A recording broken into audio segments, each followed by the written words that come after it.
What's up, guys? Today I'm going to do a different style of video. Truthfully, I've always kind of wanted to be an automotive journalist. I've always admired the Grand Tour, even before that, Top Gear, guys like Doug DeMuro, Smoking Tire. All of those guys have really kind of inspired me over time, and really always enjoyed the automotive content that people create, namely reviewing cars and things like that. But today I'm going to go over the 2022 Dodge Charger. Not much has changed since Dodge modified this body style of vehicle. Truthfully, this is a rental car, so this is in what I dub rental car spec. But it does have a lot of nice features. It does have push to start, has a touchscreen system, and actually it has remote start as well, which I think is pretty cool, and it actually works really well. Has a really far range on the remote too. But what we'll do now is give you a quick overview of the car, and then I'll show you the interior, and then I'll switch over to a driving video. Before I switch over to the interior, I'll give a rundown of the back. One thing I thought was really cool in terms of the design when they refreshed this car was making this one continuous LED for the taillight. It's just really nice design. Dual tipped exhaust.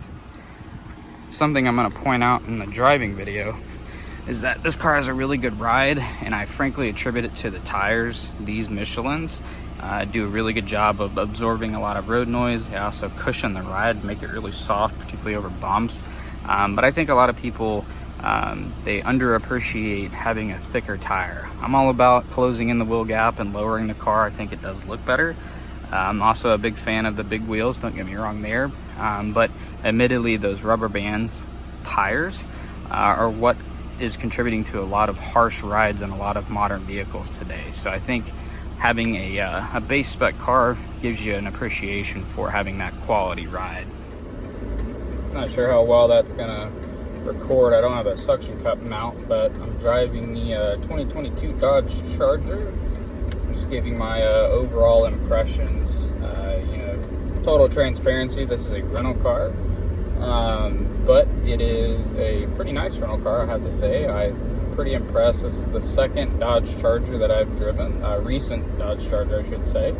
I've driven several of the earlier 2000 model Chargers, and there was a lot less to be desired in those vehicles, in my opinion. There's rattly interior bits, and just overall quality didn't seem to be all that great. But it was neat that Dodge decided to bring back an iconic car such as the Charger.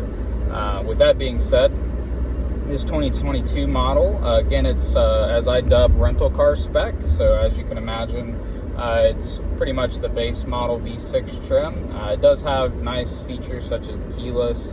It does have remote start, which I think is pretty cool for a rental car.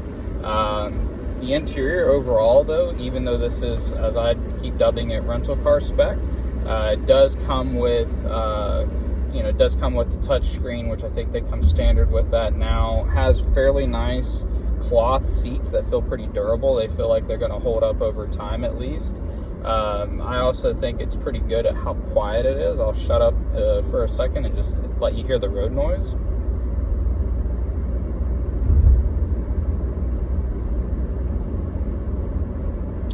So as you can hear, you may hear the AC blowing, but besides that, it's very comfortable. It's very quiet.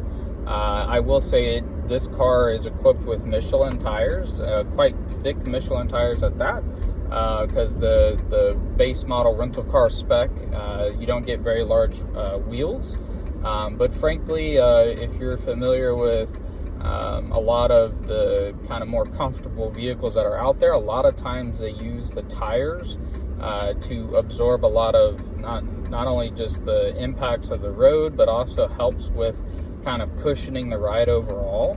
I think that's kind of what has hindered a lot of modern cars, is the fact that you get these really nice looking wheels, admittedly, but you get very thin rubber band tires that don't do a very good job of absorbing the road noise and the bumps and the potholes. And let's face it, most of the roads here in the US aren't very good, and so that's what you're predominantly going to be driving over. If we were going to the track every day, or if we were taking this to car shows, I'd probably prefer the rubber band style. But as far as just a road tripping car like this one is for rental car use, this is fantastic in my opinion. I think the tires do a fantastic job. Michelin's always done a great job producing tires, both performance-based and street-based tires. But I can tell you, my impressions of the ride quality in this car is really good. Considering the price point of this vehicle as well, I'm quite impressed with what you can get in 2022 for the money. I really am. Now, as far as longevity, and I'll get into that when I do the full 360 view of this vehicle, you know, I'm not sure how long it's going to last. I mean, Dodge, Chrysler has been known to make engines that have gone really long and get over 200,000 miles, and they've also been known to make cars that can't make it over 60. So you definitely roll the dice in terms of the quality and in terms of the type of you know, car or end product you're going to get comparative to like a Toyota. But I can tell you, this is a nice place to be. It's a nice overall cabin. There is some soft touch stuff on the dash. It's kind of spongy. I'm not sure how well that will hold up over time, particularly this car being in Florida. You know, I'm not sure if it's going to have the same fate as some older cars where it's where it can get cracked or sticky, but time will tell. It'll be interesting if any of you have a higher mileage Dodge Charger, the newer generation. You know, put a comment below. Let me know how it's held up over time. I'd be really interested to know that. Interior overall, I would say, you know, a lot of automotive journalists will probably ding this car because it's cheap. If I'm being honest, there's a lot of plastics. There's a lot of just cheap materials overall. But as I've learned, you know, if you watch my Solera video, honestly, cheap plastics typically last as long as they don't get overwhelmingly brittle over time. You know, sometimes that will compromise how well that'll hold up. But the cheap plastic interiors, they hold up a lot better than your Alcantaras and suedes and things like that. Because just like this, like a lot of people have noticed on the steering wheels, like Alcantara and suede, unless you're wearing driver's gloves every day, those things do not last at all. And it's, your hands have oils and everything else, and it just unfortunately compromises the material, and that's what causes it to fatigue very, very quickly. So for me personally, I think that the materials used is adequate for the price point of this vehicle. With that being said, I don't know how long this will hold up, but this is my general driving impressions of the vehicle. And one more thing before I jump into the interior, like I mentioned, this does have remote start, which is pretty cool. Double click the button and it'll remote start for you, which I think is pretty cool. Again, this is a base model, so I'm not sure how much of an option that is, but I would definitely recommend it. It works really well, as I've noticed in my time renting this car. And it actually works from a considerably far distance away, which is what you want out of a remote start. If you have this in a place that's hot or a place that gets really cold, that's primarily why you want it. You can either kick on the AC or the heat before you get in there, so it's ready for you. And as we come up to the interior, this does have, I think in BMWs they call it Comfort Plus, Toyota, Subaru, they all have this stuff now where it's like a quick touch, unlocks the doors. You come into the interior, you've got a nice gauge cluster. It's got some analog gauges for the RPMs and miles per hour, but you got a lot of cool modern display information there in the center. You also have a push to start button there. As you can see, it's flashing run because I just did the push to start. In the center, you do have that touch screen, and then you've got a lot of nice features in the interior, which I'll comment on while I'm driving the car. But overall, I'm quite impressed with how far these cars have come since the mid-2000s to now. I think there's some people that may complain about the materials and things, but for this price point of vehicle, I think you're getting a lot for your money. One thing I do want to take a look at is the motor in this. I believe it being a rental car, it's the V6. You can hear the car did shut off because I opened the hood during the push to start, or the remote start, I should say. I'll show you the back seat real quick.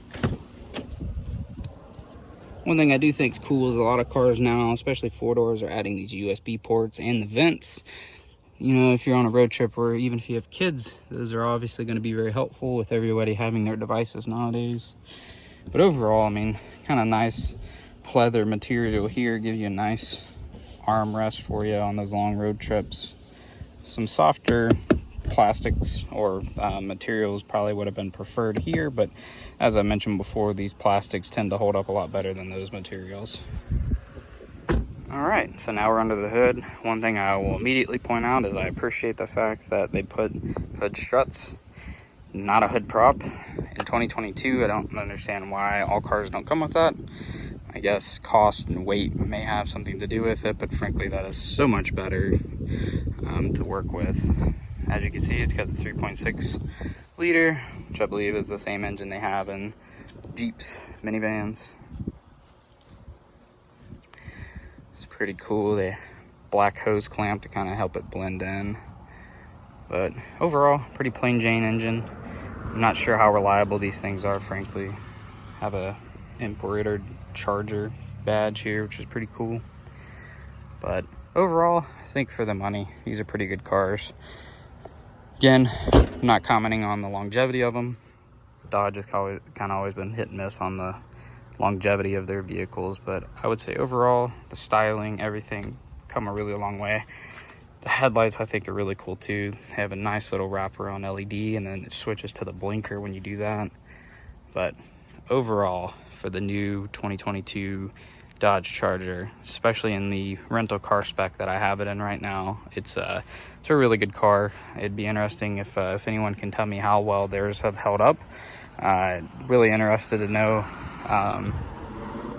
you know, if you get up into the high mileage, you know, how well everything that I'm talking about has held up. But as always, hope you enjoyed this video, and we'll see you guys in the next one.